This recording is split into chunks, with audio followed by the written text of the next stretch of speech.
You're listening to Music Tectonics.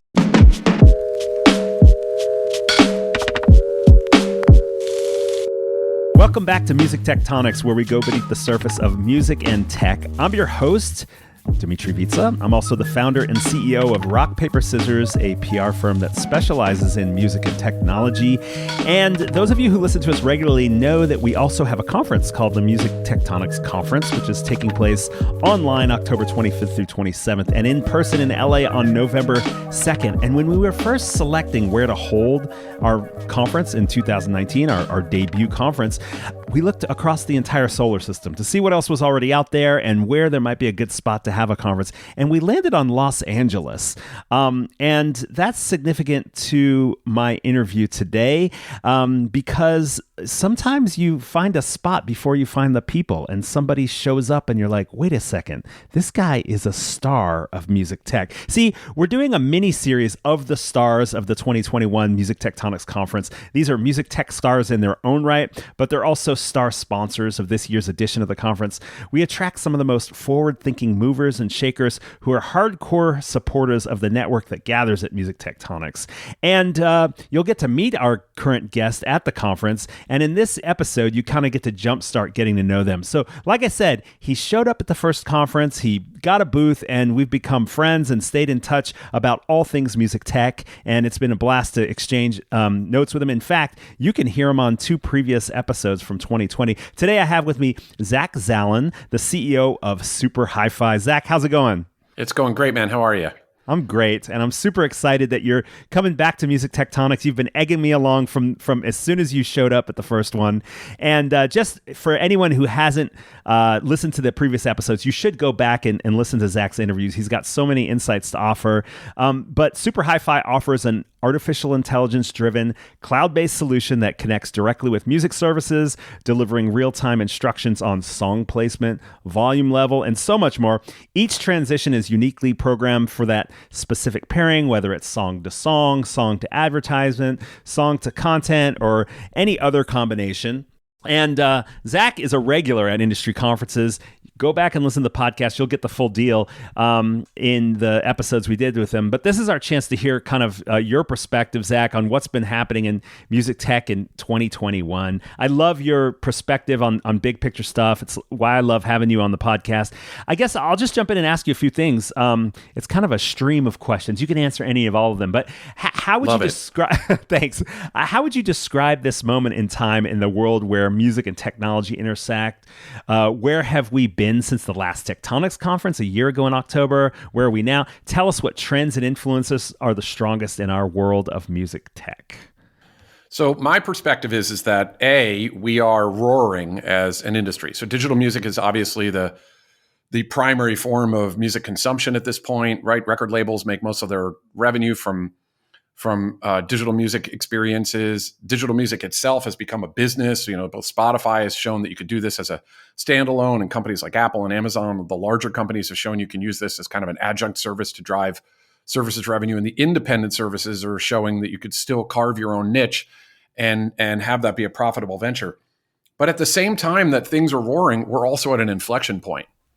And we're at an inflection point because I think the best way to put it is like, if the first three innings were the past 15 or 20 years of getting up to speed, getting everybody comfortable with what digital music was, creating business models around it that made sense, the next inning is the one now where things really start to transition, and the older models of delivering content and experiencing or consuming content are going to start to fade away very, very quickly. Some of this was just what was going to happen anyway, but some of it was really accelerated by the lockdown and the pandemic. And I think you can see that across video. Obviously, that's a very obvious one, right? With everybody clamoring to create video services from Peacock and Disney to Hulu and Apple and Netflix and music. And the amount of music consumption has consistently increased. And the need now to create unique and differentiated services for consumers is starting to finally bubble over. And we're seeing that in interesting moves that lots of digital music services are starting to make in the landscape. So you're saying the you're going to start to see more in the differences between, say, a Spotify and an Apple and a Tidal and an Amazon Music and so forth. Yeah, absolutely. You kind of have to. So here, I have a couple of stats that are sitting on my desk that I'm going to share. The first. So right now, Goldman Sachs says that we have about $17 billion of global digital music revenues this year. They think that by 2030, that'll grow to $37 billion. That's 9 years to basically more than double in terms of revenue. That's a tremendous potential for growth that companies are trying to figure out how they get at. You look at things like the GCA Global Audio Sector Report. GCA is a really great investment bank. They do a lot of work with digital music services. They indicate that just replatforming is going to double the total addressable market for digital music services. So by replatforming, that's a combination of people who no longer listen to AM/FM radio and start to listen to digital versions or equivalents of them. People who have listened to things like records or CDs and are still moving towards services like Spotify or Deezer or Apple or any of the others. Those replatforming elements alone will drive more revenue. And that does not even take into consideration that these companies are doing a better and better job of figuring out how to drive more engagement from the customers that they already have. So digital music is going to play an increasingly significant role in the lives of consumers around the globe over the next decade. And services know that they need to figure out how to get on board that growth, or else they're going to be left behind. So interesting in this perspective of kind of like stepping back and seeing where things are, where they're going. No mention of TikTok here. No mention of social video, gaming, and so forth. You've really got a bird's eye view on what's happening on the music streaming side. I'm curious if those growth numbers are including these other opportunities where music's getting monetized.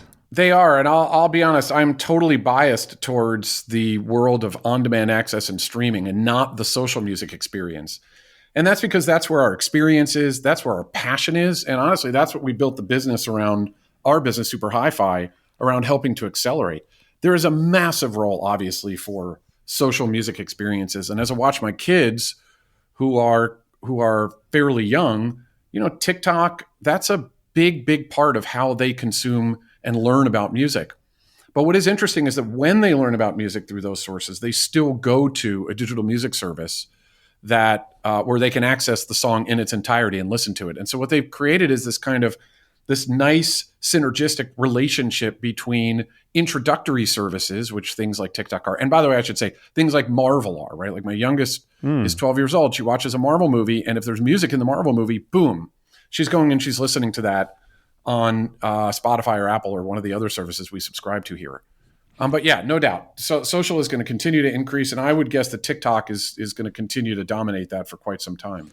What I really hear you saying, though, in a bigger picture is that there's a maturity happening where some things are starting to shift as a result. You mentioned differentiation between the streaming services as one of those things, and this role where streaming services aren't necessarily the end all they might be the end all, but they're not the be all of music, that people are discovering music elsewhere and then they go and they search and consume it or listen more deeply through those celestial jukeboxes. That's right. I think it kind of becomes like, first they graze around things like TikTok and they're introduced to content with catchy, funny videos that they connect with. Then if they're interested in that content, they'll go and they'll actually look for it on one of the on-demand services. And then if they really like that, they may look for lean-back experiences that they can listen to while they're doing something else that reflect their musical tastes. And so there's a world in which, and I think a very valuable world in the near future, in which all of those models work really, really well, and they're super complementary to each other, not necessarily competitive. Yeah, got it. So as my co-host, or as she likes to call it, our irregular host, Tristra likes to say, let's get sci-fi now. When you imagine an ideal near future music industry, what do you see? Where's this going? Well, so it's still going to be pretty bifurcated in its experiences. Like I had read this report, I guess it was sometime over the weekend, that AM/FM radio is still a massive driver. AM/FM, terrestrial radio, like in a car, is still a massive driver of usage. There's something like 150 million US adults every week are tuning in to terrestrial radio. At some point, broadcast radio is going to go away. Okay, the techniques of broadcast radio and the companies that power it may not, but the technology by which they deliver it to the car will. But what it shows right now is there's still a ton of people that are looking for set it and forget it radio experiences. Now, let's just say, for the sake of this, just for argument, I don't know this at all, but let's say half of that is news and talk and sports. Maybe it's even more than that. And it probably is, right? It's got to be a ton of that stuff. But that still means there's 75 million consumers that are listening to music through the broadcast dial every week. And those 75 million consumers are going to have to go somewhere. So I can't tell you what things are going to look like in 20 years. I think it's probably almost unknowable, right? 10 years ago, we could never have guessed TikTok would exist. But I do think in the next decade, what's going to end up happening is that you are going to have a lot of these service types that are going to kind of codify in people's lives, right? So in 10 years, my 12-year-old will be 22. I don't know if she'll still be looking at TikTok or an equivalent to TikTok then, but the music that she is embedding in her brain right now is still going to be really important to her for the rest of her life. And she's going to want a place to be able to get that. And so I can certainly see on-demand and lean-back services still playing a meaningful role in people's lives. I just think it'll be more seamless. They'll access it anywhere, right? I think that 5G and the proliferation of broader and more reliable bandwidth services are going to continue. And, her preferences, they're going to start getting embedded better in the databases that deliver the music. And then the final piece, and this is really self-serving, is that the music experiences themselves will be tailored for what she likes. Mm-hmm. And those experiences, it's not just what music is selected, but how that music comes to life. Will it be threaded with podcast snippets? Will there be voices that narrate the experience like a storytelling device rather than just a music playlist? Will everything transition together the right way and be fully produced or not? There are some people that won't want that. There are some people that won't listen to music without it. What will end up happening is that what we have today will likely just mature into something much more robust and more concrete in terms of how it influences people's lives. But once you look out past 10 years, man, it's very unlikely that I'm going to get any of that right, because I think things will surprise all of us. I don't know what it's going to be, whether it's some sort of microchip implanted in our head that allows us to hear music without streaming, or whether it's just a different form of social media than TikTok, something we can't yet dream up, that will transform the way that we interact with the music that we love. But some things won't change. I mean, some radio hasn't changed in 60 years in some respects, and there's a reason why. It's because people like it. Man, this is why I love talking to you, Zach. My synapses are like firing all over my brain. And as you were talking about 5G and how, music's going to be adaptive to particular, or the listening experience is going to be adapted to someone's particular preferences. I was just, for some reason, right in front of me, I was staring at my computer charger, the adapter that plugs into the wall. So as we were talking about adapting, I was looking at my adapter and I was like, you know what he's saying? He's saying there's going to be a radio inside that adapter. There's going to be a radio inside everything in my room right here that's going to provide spatial audio around me physically. Like, it's not going to have to be like simulated in headphones. It's literally going to surround me, and it's going to know what podcast, news, sports, music, all combination, and serve it up to me. But I was just picturing that kind of experience when you said, well, we can't know what's going to happen in 20 years, but you mentioned 5G, and I'm like, wait, it's going to be like when Amazon had those little buttons that you could put on your dryer to order your detergent. Listening is going to feel like micro electronics like that. Dude, it might. And let me tell you, man, so this Apple announcement of lossless and Atmos music capability. Yeah. I don't know how many of your listeners have really dug into what that means. At first it's like, all right, lossless audio is great, but 99% of people that we've polled in the past when we do blind listening tests between codecs, the compression that's down to 128K, and lossless FLAC files, 99% of people can't hear a difference. And I'm not even sure if the 1% who can really hear it are accurate any more than, the flip of a coin. But what it does actually show is, first, Apple waited until 5G was out there broadly enough to be able to access lossless content when you're on the go. But I think the Atmos thing is actually bigger than it seems at first. I think they may have just changed the game to some extent, because we've always known that lossless is a great marketing tool, but not actually a reason why people buy. So let me just say that again. People are super attracted to lossless as a concept, but that's not actually why they pull their wallet out of their credit card out of their wallet. It's just never been an actual driver of listening. And that's why the services that have focused on nothing but high quality haven't actually done all that well, because it's actually not an interesting marketing, purchasing driver. But Atmos actually might be, because it actually kind of transforms the experience that you can have with the music. And what I thought was so clever is that Apple waited until they had millions and millions of headphones out there that were fully compatible with spatial audio before they even turned spatial audio on. Like I had AirPod Pros for the past year and a half, and then suddenly one day it supports spatial audio, and then suddenly a few months later they release Atmos music for free, and it's like, you know what? It's effing cool. And I think it just changes everything just a little bit more than it has been. And I think that's to my point earlier about differentiation is it's like all the services are the same. They have the same music, same catalog, same sound quality, same price, same playlists. At what point are you choosing one over the other? There has to be something that differentiates them from each other to attract the customer that's right for them and that these services can build a really deep and emotional relationship with. I think that Atmos might actually be part of that. And so that's just to your broader question about what are things going to look like in the future. It's funny. I think today is the future relative to just 2 or 3 months ago because of that one announcement. And I'm super excited actually as a passionate music fan and tech fan to see where that drives all the other services to be more competitive. Yeah, I went in and re-upped my Apple subscription to test it all out, and I want more content, like to really experience the AirPad Pros, I want more content. So now creators have to go out, producers, creators, artists, bands all have to go out now and now make that use of that new creative tool useful so that we can all experience it, so we can turn our heads and listen to the drums or whatever it is in the end. So that's cool. That's exactly right. And by the way, it's an interesting thing. All headphones will be compatible with spatial audio. Like they'll be able to do an approximation of Dolby Atmos when you're listening to it, but none of them actually have the accelerometer and positional locators that Apple has between their devices. So you'll be able to get Atmos in any headphones, and that's great. But I really have to applaud what Apple did in terms of really upping the game, because you're right. If you could turn your head the other direction and hear mostly the drummer, it's just totally game changing. I mean, maybe it gets hokey after a little while, but I don't know, man.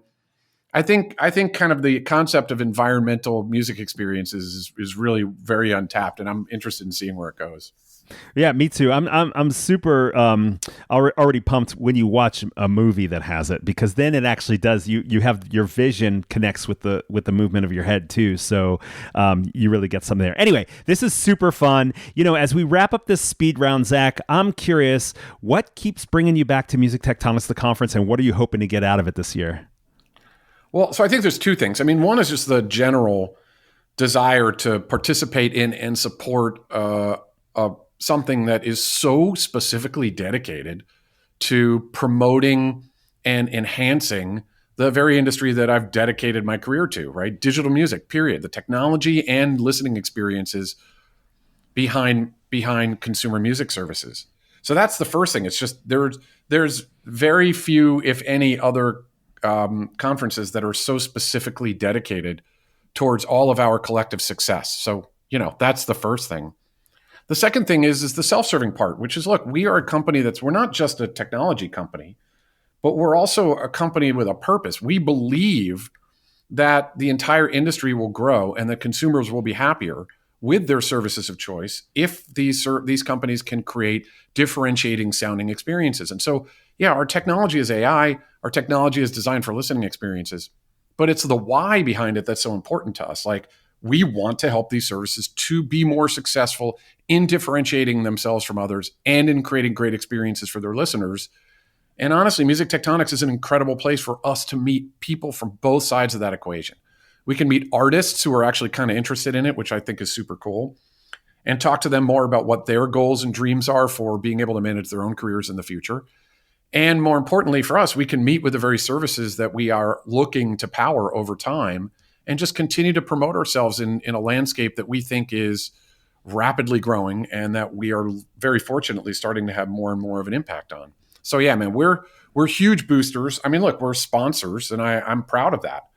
And there's very few things that a startup like ours would write a check for, other than engineering and product enhancement. This is absolutely one of them, and will continue to be. Awesome, man. Well, it's so great to have your support and great to tap your mind too. I mean, this is one of the great things for us is to be able to continue to sort of brainstorm what the future looks like, help each other out, network, introduce people to each other, push each other along. So I totally appreciate the support and can't wait to hear you speak at the conference, to check out your avatar and your virtual booth during the online conference in October. And I'm especially excited to see you in person in Santa Monica on the beach at the Carousel and at a nearby rooftop bar where we can catch up and have a toast to surviving this fucking pandemic. And so super excited to have you. And Zach, you know, you've been a great supporter, just egging us along all the way. So thanks so much. And thanks for joining us again on the podcast. You got it, Dimitri. I have a big smile on my face. I'm looking forward to seeing you both online and in person. Awesome. See you soon. Will I see you at Music Tectonics? Our annual conference is known for bringing together people from across the music tech landscape to share ideas and get business done. Music Tectonics unites music tech innovators across industry boundaries. In 2021, our hybrid event invites a global audience to participate in parallel universes, in the metaverse, across the planet, and on a carousel by the sea. Mix and match to get a conference experience like no other. One ticket gets you access to online events October 25th through October 27th, and in-person events outdoors by the sea in the Los Angeles area on November 2nd. That's 3 mornings online with keynotes, interactive panels, and speed networking on Hopin's video conference. And 3 afternoons in the metaverse with keynotes, instrument demos, exhibitor booths, and chance meetings in Deggy World, an avatar-based conference campus. No VR headset required. Then, 1 day of in-person networking in Santa Monica, California. We've chosen real-world spaces that are outdoors by the beach, way beyond the typical conference hotel meeting rooms. Get your conference ticket at musictectonics.com today. Welcome back to Music Tectonics, where we go beneath the surface of music and tech. In this segment, I have with me Juan Torres, the Vice President of Operations at Prism.fm. How's Austin, Juan? Austin's pretty good right now. Awesome. Well, great to have you back on. So Prism, just for anyone who doesn't know, Prism.fm is an all-in-one live music management software platform built by and for music industry professionals. You guys include calendar management, generating offers to performers, revenue and expense tracking, and show settlement, all within a mobile, collaborative framework. And listeners can get the full scoop on Prism in our previous interview with you, Juan, last September 24th, 2020. But this is our chance to check in with what's been going on in 2021. A lot has been going on. It's been a busy year. Yeah, a roller coaster too. And I think even last time it was a roller coaster, but it just the ride continues. One, being in Austin, it's a live music city hub. You've got venues and promoters as clients all over the nation. You're in the center of the conversation around live music and tech. Plus, you're active in collaborating with NIVA, the National Independent Venue Association, and other organizations like that. So first, we have to address the elephant in the room, which is the extensive roller coaster ride I refer to of the COVID-19 pandemic. How would you describe the moment we're in as it relates to reopening venues and live events? Are concerts back? Are they on hold again? Or are they back and adopting new safety precautions like proof of vaccination, masking? What is the status? Yeah, that's a great question. And it's interesting because it changes depending on where you are in the country, and the sentiment changes depending on where you are in the country. And so when I think about, are we back? Yes, we're back. Concerts are on. People are going to concerts, and all you need to do is just pull up a local venue's website, and you're going to see that shows are sold out and it's hard to get tickets to things. So there's a pent-up demand for shows. The venues and promoters that we work with, that we're talking to, they were headed into a stretch that they are busier than ever. They are awesome. Moving fast. Yeah, offers are flying out the door, and September, October, November was going to be the busiest. 5 shows a week, just rolling through everything. There's a little bit of a scare with Delta as to what to do next, and there was a fear of shutdowns. And I think in our country, at least, it seems like shutdowns is no longer an option. What we are seeing is COVID protocols where people are requiring vaccines, negative tests, a specific kind of test if you're not vaccinated. And of course, in the last week, based from the date of our conversation, the Pfizer vaccine is now FDA approved. So that's giving people a lot of confidence to go out and get vaccinated, enjoy live music shows, and venues are doing a pretty good job of staying clean, keeping people healthy. I think Lollapalooza a couple weeks ago was really sort of the first big test in the US. I was there for a day, and I got to tell you, it was weird for the first couple of minutes, and then it was just so electrifying to be in a crowd. And all the scientists say it wasn't a super spreader event. So I think if we mitigate risks, we can get back to enjoying live music again. Wow. So when you say it was weird, just because it's been so long since you've been in that big of a crowd? Yeah. I mean, when pandemic shutdown happened, we were a couple days away from South by Southwest. So we were really sort of mentally prepping for not just the conference, but thousands of people being around you at all times. And we went into lockdown and seclusion. So it had been February to August. Is that right? Yeah. So, 18 months without being in a crowd like that. And then you walk into Lollapalooza at Grant Park in Chicago, and it was amazing. It was full. I mean, the biggest crowd I've been in well over 2 or 3 years. What about this Garth Brooks cancellation of a tour? How does that fit into the mix? I mean, I guess what my assumption is, maybe it depends on the audience. That particular audience might not be as vaccinated. I don't know. I think there are different artists and different tours that are trying to mitigate risks as well, based off of what they think is the right thing to do. There are some international artists that have also canceled or pushed back shows. I don't know why Garth made the decision, but I would think that the crowd being able to attend safely is probably part of it. He probably doesn't want to put that on his patrons, but the venues are going to force their hand. And so there's this cat and mouse game of who gets to control the mitigation risks. And a lot of times right now, it's the venue. If the venue has the stricter policy than what the artist wants, we're seeing that artists are saying, well, we're not going to play right now, or we're going to cancel. But I've also seen situations where the venue's policy is more lax than what the artist wants, and the artist gets to tighten it up for the show. Oh, cool. Well, I'm glad to hear your initial kind of overview that things are looking pretty positive, and people are busy in the live music industry, because that was a tough economic hit. It was a tough creative hit, and it was a tough experiential hit, cultural hit for all of us.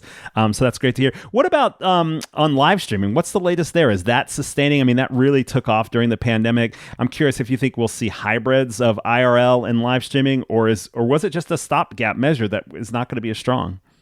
Yeah, if you would have asked me, and I forget if you did, but if you would have asked me last year, I would say this is just going to be something for the pandemic, and it'll be gone when shows are back in person. However, we're working with a couple of live stream companies right now, and what we're seeing is that people still want that live stream feel. Someone who's a big fan of an artist, they bought tickets to the show in Austin, but they want to see the stream in Minneapolis. They want to see it coming down I-35 in Oklahoma, and they want to get a feel for the set list that their favorite artist is performing before they come into town. So some live stream companies are making deals directly with artists. Some of them are going through the venue, but I think there's a hybrid model that's here to stay. And, honestly, as a parent with 3 little kids that doesn't get to go as many shows as I want to, I've become a fan of the live stream model and being able to see some of the artists that I love time and time again. So it's here to stay. That's good news, because a lot has been invested there. And also I like this issue of access. There's so many reasons why you might not be able to catch a show, whether it's geographic. You might live in a less urban zone where people aren't touring, or you might have kids or different abilities or age or parenting, or, so many different things there. So that'll be cool to see. And it means it almost like creates a whole new other format and new access, maybe new revenue streams as well. It does. Yeah, cool. Yeah. So as our other host on Music Tectonics, Trisha, likes to say, let's get sci-fi now. When you imagine an ideal near future music industry, what are you seeing? That's a great question. I think in the near future, what we've seen is a lot of the changes that venues, artists, us at Prism have made throughout the pandemic after the initial shock wore off, was to figure out a way to tear everything down and come back smarter, come back more efficient, come back safer. a lot of venues actually use the time to explore Prism and other tech that could really help them come out of this thing being more efficient. And so I see that as a big part of the industry reopening. Everything's going to be more efficient. The line outside is going to be more efficient. The tech you see at the door is going to be more efficient, as well as the venue.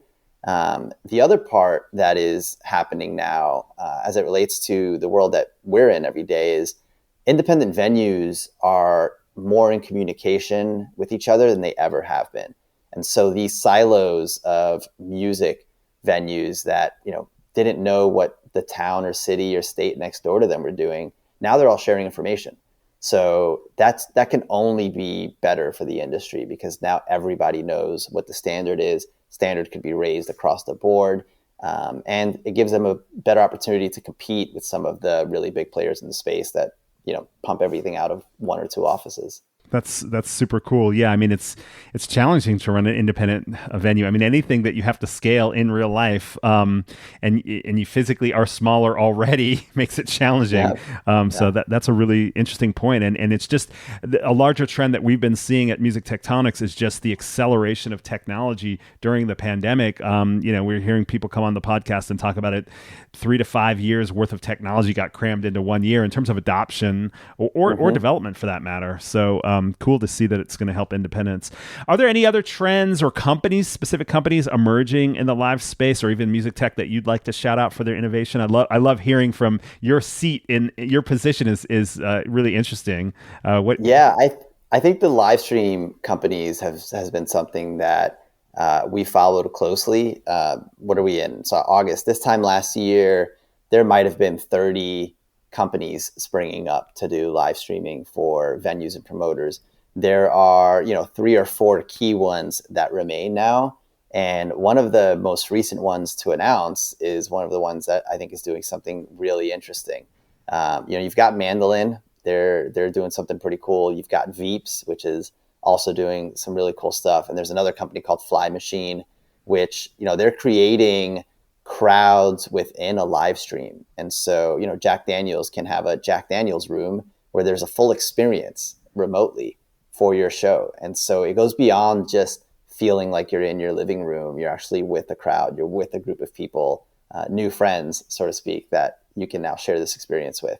And I'm interested to see how this continues to develop, because there's a lot of opportunity in live music. I used to say it was a low-tech community outside of the soundboard and the lights and ticketing, but now there's tech popping up all over. Yeah, I've tested out Fly Machine. I really like the social aspect of the attendee.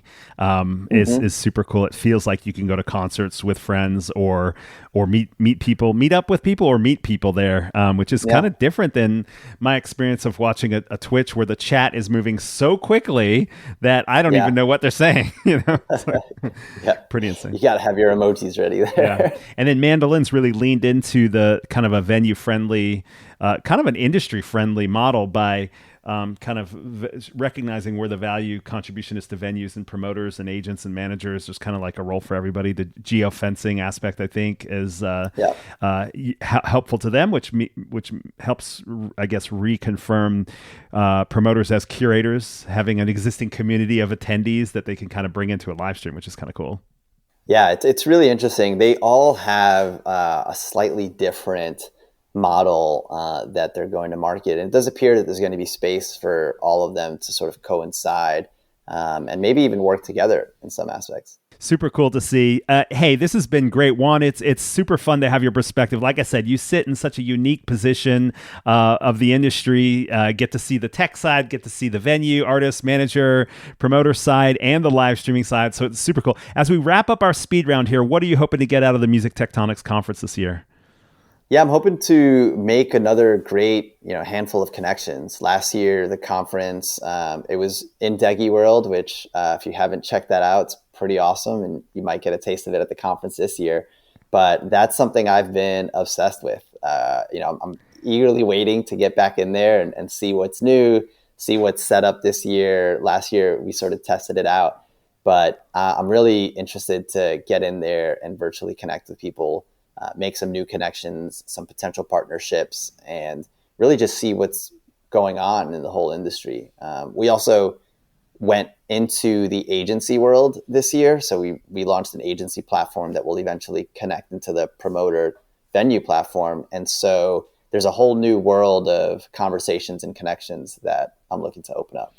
Awesome, Juan. Well, thanks so much for being an active participant, supporting the conference. And definitely, we are having a good portion of the conference in Deggy World. So we'll see your avatar rocking out at the Prism.fm booth in our metaverse-like expo hall. We didn't use the expo hall last year. It's going to be super cool. It's going to feel more like reality. And with the variants emerging, we just wanted to have the right balance between in-person, online. We're getting worldwide participation, which is pretty cool.